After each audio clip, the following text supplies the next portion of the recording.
Assalamualaikum warahmatullahi wabarakatuh. Halo, pada video kali ini, kalian akan mempelajari tentang Kerajaan Maritim Singasari. Yuk disimak penjelasannya. Kerajaan Singasari adalah salah satu kerajaan yang bercorak agama Hindu di Indonesia, dan diperkirakan letaknya pada masa sekarang berada di sekitar Malang, Jawa Timur.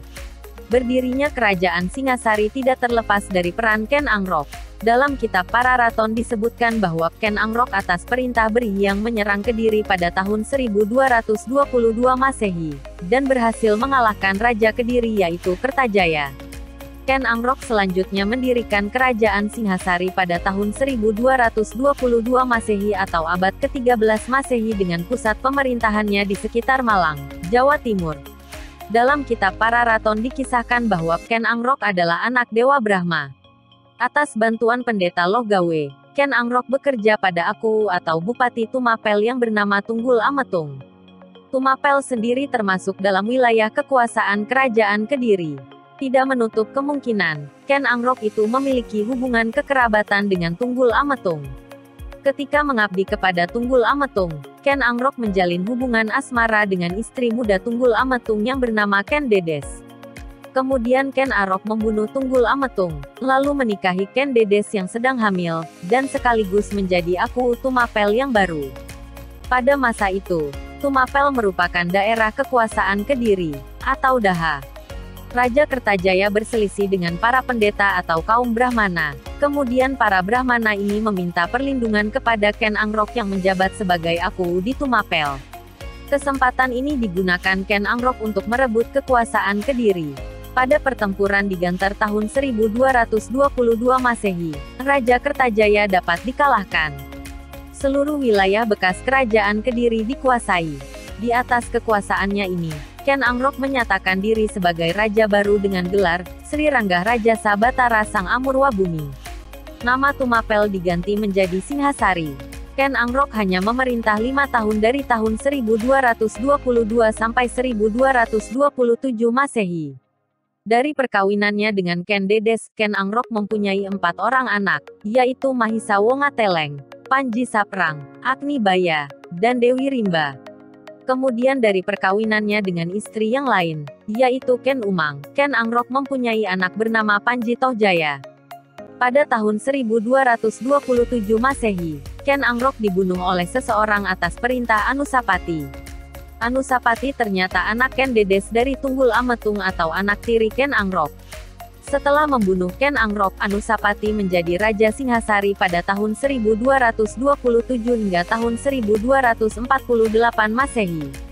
Sepak terjang Anusapati ini didukung oleh Mahisa Wongateleng, yaitu anak Ken Dedes dari Ken Angrok. Dengan meninggalnya Ken Angrok, Tohjaya sebagai anak Ken Angrok dari Ken Umang ingin membalas kematian ayahnya.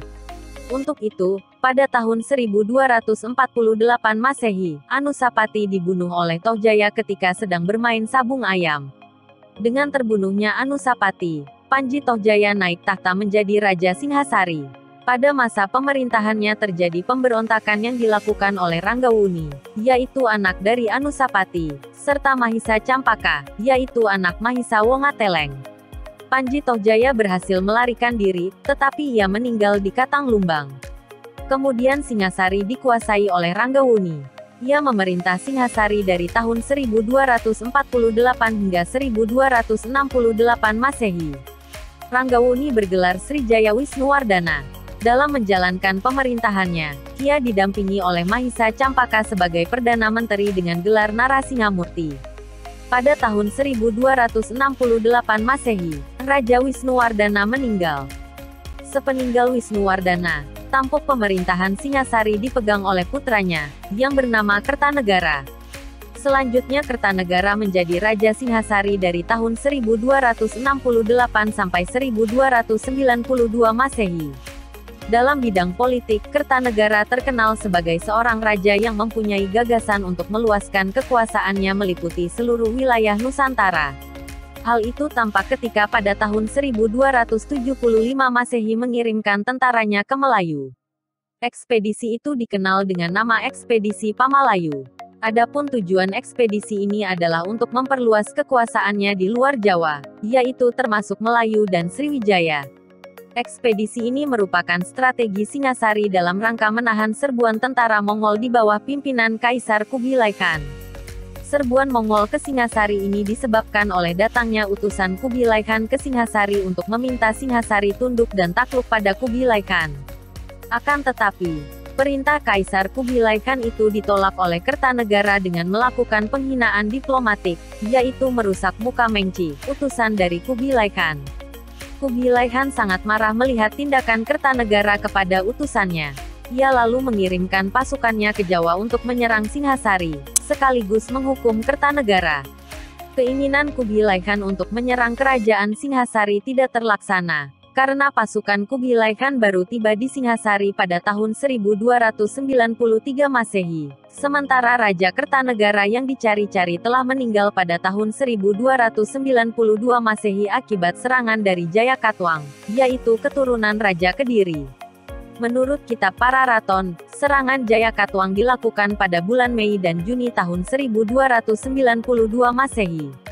Pasukan Singhasari yang pada saat itu dipimpin oleh menantu Kertanegara dan cucu Mahisa Cempaka, yaitu Raden Wijaya, berhasil dipancing pasukan Jayakatwang keluar dari keraton. Pasukan Jayakatwang berhasil masuk ke keraton dan membunuh Raja Kertanegara serta para pembesar keraton. Dengan meninggalnya Raja Kertanegara, berakhirlah kerajaan Singhasari.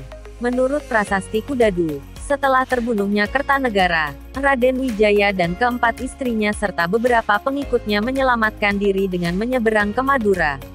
Di Madura, mereka diterima oleh Bupati Sumenep, Aryawira Raja.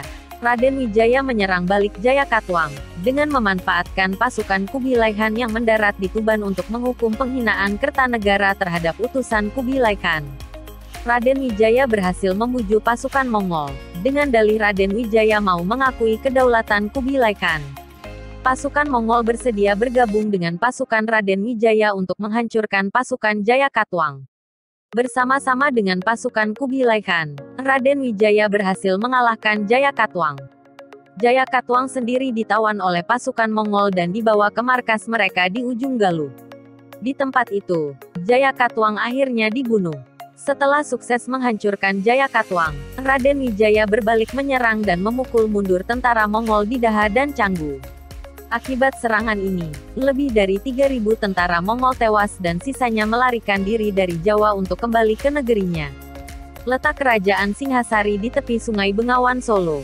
Hal ini memberikan kesimpulan bahwa masyarakatnya aktif dalam kegiatan perekonomian pelayaran. Selain itu, dengan suburnya bumi Jawa, maka sektor pertanian pun menjadi bagian dari aspek perekonomian yang maju di Singhasari beserta hasil buminya.